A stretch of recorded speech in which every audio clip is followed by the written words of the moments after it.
Okay, so you're Seth Olnick? Is that how you pronounce it, Seth? Yeah, Olenek. Olnick. Oh, got to put another little vowel in Yeah, there. exactly. Olenek. Olnick. I'm trying to learn Chinese, man, and I can't pronounce it anything. I know. Good luck. Good luck. Right. But I mean, by the way, I mean, the short version is you did a Kickstarter project, Yes. crowdfunding, right? I Uh-huh. got 30 grand for your book. How Yeah. terrific! Yeah. Wow. It's shocking still. It's been a week and I'm still like trying to absorb it all. Wow! Well, I mean, I see it's a great book. I mean, it's all about comics, right? So you're a photographer, Mhm. and you're really documenting like the last 10 years of comedy in America. Pretty much. So, I mean, I set out to just shoot some of the comedians that I really loved, and then it kind of ballooned over the last 6 years into this, 200 plus comedians, and Wow, 200. oh yeah, 220 currently, but with another probably 15 or so to go. Yeah. Uh, More than anyone would have expected. wow. I think it's wonderful. I mean, photography. I think the best part of photography is people.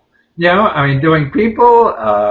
And that's what's so cool because I think, like, even when people take pictures of me, what I'm looking at is that you as a photographer find something about me that I didn't know. Yeah, Yeah. that's part of our job. Yeah. I mean, I had Something no inside idea. out. Yeah, and that's what I love pictures because you, as a photographer, I was looking at some of your stuff. I mean, you see stuff in these people that we don't see, and you're able to do this. I mean, you're like a soul searcher. Yeah, and stealer. What is it? A soul stealer as well. A soul stealer. Yeah, and you're illuminating. And you're sharing, and that's what I think is the beauty of what you do and what you have to offer. I appreciate it.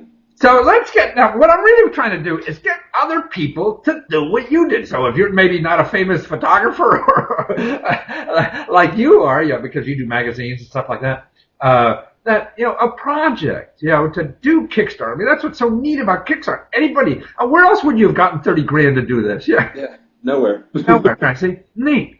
And so what advice could you give to people who are thinking, hey, I want to use one of these crowdfunding things? I mean, the first thing I would say is do your research.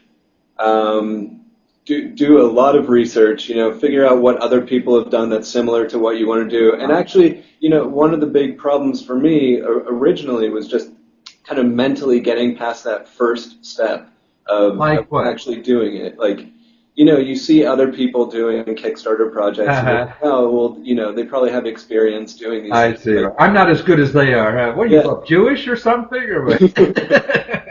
I'm Catholic. I got the same problem. Oh yeah, no, I have the Jewish, neuroses. No, but seriously, like you see all these people, a lot of them are making tons of money, and like you're like, there's no way I'm going to be able to do that. So you have to get past that mental block. Mm-hmm. But once you're past that mental block, you start looking at what other people are doing, and you see what works and what doesn't work. And that's what I did. I looked at what other photographers who were putting out books on Kickstarter were doing, and I saw, the ones that failed, and I saw the ones that succeeded, and I tried to, take the elements from the ones that succeeded. And what were the elements you felt that were, your success or helped with your success? Well, for Kickstarter specifically, it's just presenting the people with the rewards that they offer, something that would appeal to the masses. And I kind of took it from like, what would I want? If I were going onto Kickstarter and somebody had this book up there, what would I want to get? And honestly, the most popular thing was the book. Really? which makes me happy. So yeah. Recklessly. So, figuring that out. Also, it's very important on Kickstarter to have a video where you're actually talking to the audience.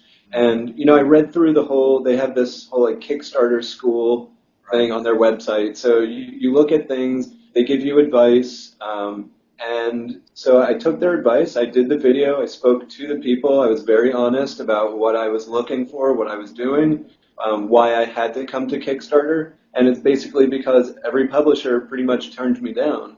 Wow. Yeah, because nobody has done anything like this. I see. So, and that's how publishing works. Yeah. They need to see that somebody else has done it. I know. I've been there. So, I was very honest with the people, and in the end, it's the work that spoke for itself, and people liked it enough to want to buy it, and I can't be thankful enough for a site like Kickstarter, and there are others as well that offer crowdfunding. I was just drawn to that one because a lot of the things that I had seen in the past that I actually gave money to were on Kickstarter. So you've been a contributor. Yeah. Absolutely. Other folks. So. Yep. Now, I've done 15. I've given money to 15 Kickstarter. No kidding. Oh, good for you. I mean, do you go on Kickstarter and browse and say, "Hey, what can I throw money at today?" Or I every now and then will do that, but honestly, the thing that drew me to it were certain tech blogs that were talking about things that were on there for my phone. I see. Apps and 360-degree camera for my phone, and different things like that. So that's what drew me to the site originally. Otherwise, I wouldn't have known about it. So you go to Kickstarter to look for ideas that may be helpful to you or whatever. Absolutely, or I see something that I know a friend of mine might be into that, and share that with my friends. Wow. Now, how about the marketing aspect? Did you feel insecure about that in the beginning, or no? One thing that I actually do feel comfortable with is pushing myself out to the masses. Oh, right. I'm very much a go out and talk to people kind of guy, make connections, and because I've been working on this for 6 years, I've met a lot of people over that time, not just the comedians that I've been photographing, but people who run blogs. I see. People just in the world, in the comedy world, but more, tangentially. And so, I went to a lot of them and said, hey, I'm launching my Kickstarter. Can you write about it on your blog? And, a lot of people have a PR person that they pay thousands of dollars to. I didn't have the money to put towards a PR person, so I basically acted as a one-man PR machine. So you went out and plugged the sucker to other blogs that help you get more, You have to be shameless. Yeah. If you don't ask, you don't get anything in this country, do you? And some of the bigger sites, I would go to, honestly, I would write to them as if I was my PR person. I see. Hey, Seth has a great idea here. You may be interested. And sometimes it worked. Yeah, well, who the heck knows what works? Nobody knows. Exactly. I mean, it's very much like trial and error. Just you have to be willing to go to as many sources as you can, and you have to have this stuff planned in advance. I see. I would not launch a Kickstarter without knowing what the plan is to actually get the word out. So in other words, you have to have not only your product planned out, but your marketing strategy to use Kickstarter once it's there. Because the clock ticks and... Yeah. I mean, 30 days goes by in a flash. Really? That's what it is, 30 days only? Well, you get to choose. And I think you can do as few days as you want or as many, but they say 30 days is generally...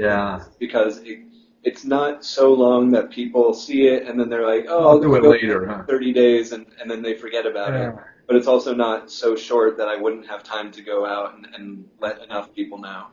So it sounds like the biggest thing that you're really advising, other people want to do this is really homework, right? Oh, absolutely. And I'll be honest again, I'm not the best at researching things ahead of time. Probably the only thing that I researched as much as this would be before I bought my flat screen TV. Wow. Well, that's saying something. Yeah. That means your thesis was a lot less than.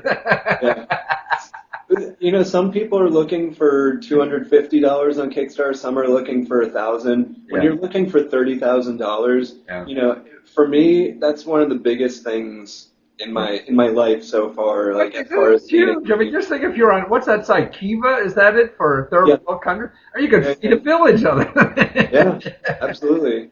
Like Kiva, and then Indiegogo. Right, all these things. No, I just think so. So it was your first effort, right?